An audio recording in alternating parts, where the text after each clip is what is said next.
friends, and welcome to Ripley's Aquarium of Canada. My name is Danielle, and in front of us this is Ben and our two zebra sharks, and we will be doing a fun zebra shark enrichment.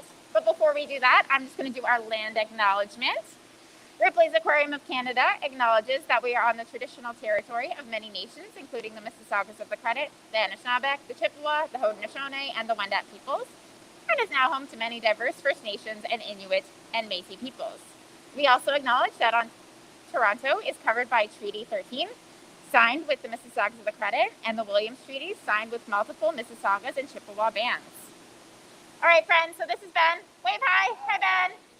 He is going to be feeding our two zebra sharks, and he's going to be doing enrichment. Oh, look at the fish. That is capelin. That's the food they're going to have today. This little tiny fish we have here, kind of like a herring. It's got lots of good nutrients in it.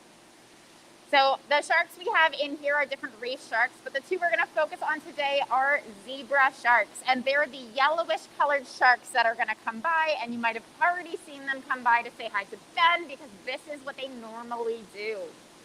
We are doing what we call enrichment. So animals that are more intelligent or need more stimulation in their habitat do enrichment. And that means that these animals get a little bit of extra attention from us, so that they don't get bored, and so they're always happy and healthy. These sharks are in that category, and for their enrichment, we are actually touching them and feeding them, and also trying to flip them over so that we can get a better look at their bodies. So we always have to make sure these animals are happy and healthy. And one of the easiest ways to tell if a shark is healthy for these ones is to actually look at their undersides, and also so we can get blood draws from them. If they're comfortable being flipped upside down when we're not doing anything medical, then if something's wrong, we are able to flip them over when our vet is here so that we can make sure that they are nice and healthy. So our two sharks here, their names are Biggie and Drew. They have been here since we opened. So they've been over 8 years old. Our aquarium is over 8 years old. And these two sharks are not at all uncomfortable with Ben. They love him, and he does love them back. They come around and say hi just to get some food, and then he's going to touch them, and also he is working on their training, which is flipping them upside down. I'm sure you've probably heard before, if a shark is upside down, they go into something called tonic shock. And that means that they're kind of going to sleep. Now this shark, it's not a big deal if they're upside down. It just means that they're going to be calmer and easier for us to work with. But in the natural habitat, if another type of shark were to flip upside down, then they might not be able to flip right side up. And you might have heard of that before. And look, he can even grab their tail, and that is not hurting them at all. It's giving them positive reinforcement with their food. So sharks, like most other animals, are going to do the same thing that your pets would do. If you want them to do something that you want them to do, you give them a reward, like giving them a treat. And that's what we do here at the aquarium with our animals, where we feed them when they do something that we want.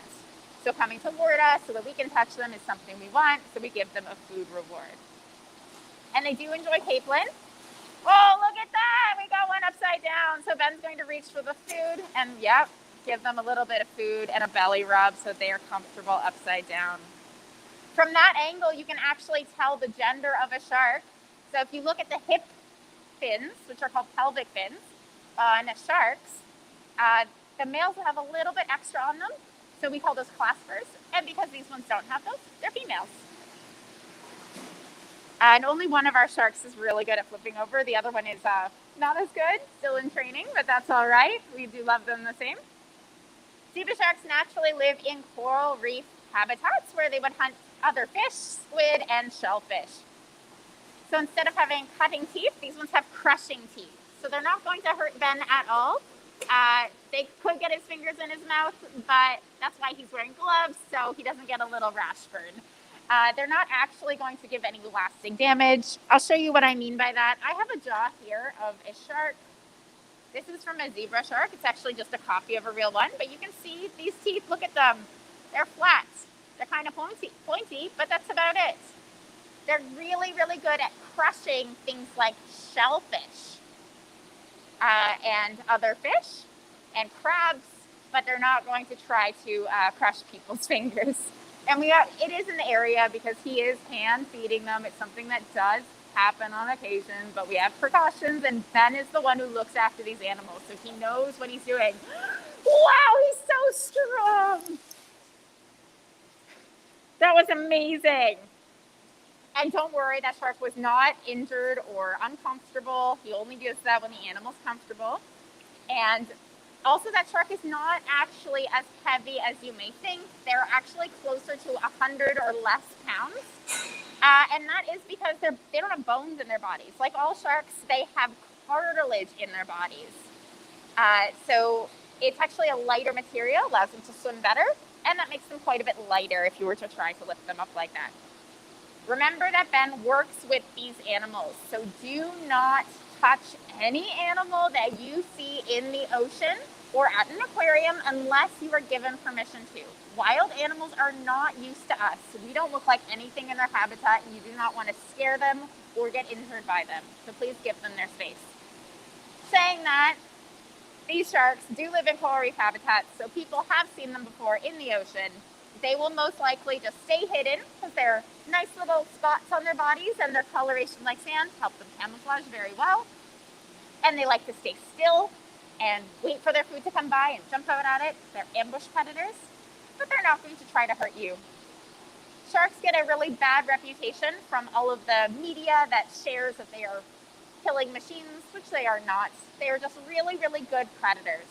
Even the large sharks we have here at the aquarium have people go in the water all the time to clean their habitat. Those are people that work here. They're called aquarists and divers, and they love swimming with these animals.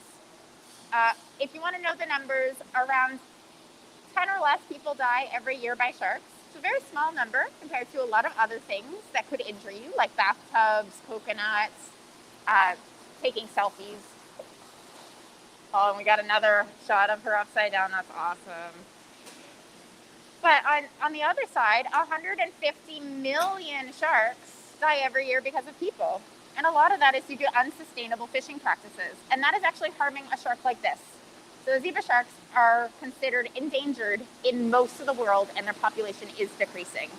If they go from endangered even lower, they will be critically endangered and then possibly extinct in the wild. And that is a scary thing to think about, that maybe in a few short generations there won't be any more zebra sharks. They are doing quite well in other places. So in certain areas of the world, especially around Australia, they are highly protected. So their populations are doing quite well. But that's because in Australia, the coral reef habitat is protected from lots of fishing pressures. And it's highly regulated so that we're not harming their habitat space. And they have really strict rules around shark finning. And that is the main reason these animals might not be in our oceans today. And it's true for most big shark species. And this is one of the larger species of sharks. As you can see, these ones are about full grown, and they get to over 2 meters long. And most of their body length is their tail. They are very, very strong swimmers. And they can put very little effort into swimming as well. Looks like Ben has finished up with all of his eating. Now, before we go, I just want to share with you some cool information about these sharks. Although these sharks here are here at our aquarium, it doesn't mean that it's a bad thing. Sharks in aquariums are amazing because we can learn so much about these animals and learn where they live and how they survive, and try to think about ways that we can help them in the ocean. So we call these ambassador species. So they are showing us examples of animals so that you can come visit them without seeing them in their natural habitat. You can appreciate them and apply that knowledge on how to save them in their natural habitat with your own stuff. So these animals here, the easiest way to help them is to use OceanWise. So go on the website, OceanWise, and I think it's ocean.org. And going there can help you learn which seafood to eat so that you are eating something that won't harm the natural habitat and can help these sharks out. They're really important to the ecosystem because they eat things like shellfish. And these little animals here, they also are going to reproduce in their natural habitat. And they are egg-laying sharks. They're really dependent on that coral reef habitat because when a shark lays an egg, they wrap it around a coral reef area. actually have a shark egg here. It is not from a zebra shark, it's from a bamboo shark. You can see what they look like. They're pretty small. Zebra sharks would be about double the size and about the size of my hand. But this is their egg case, and it is called a mermaid's purse. And you might see this if you were to go snorkeling or diving. Remember to leave it alone. It's a baby shark growing up. This one here never had a baby shark in it. It was just the shell part, so that's why I can show it to all of you, and it's not in the water. But these animals here, eventually, maybe they might have a baby. They do lay their eggs, but they are one of the cooler adaptations of sharks. This type of shark has been shown to have parthenogenic birth, and that means they can have a child without the presence of a male. So we only have 2 of these sharks here in this habitat, and they're both females, but maybe in the future we can have a viable offspring from them, which would be so amazing.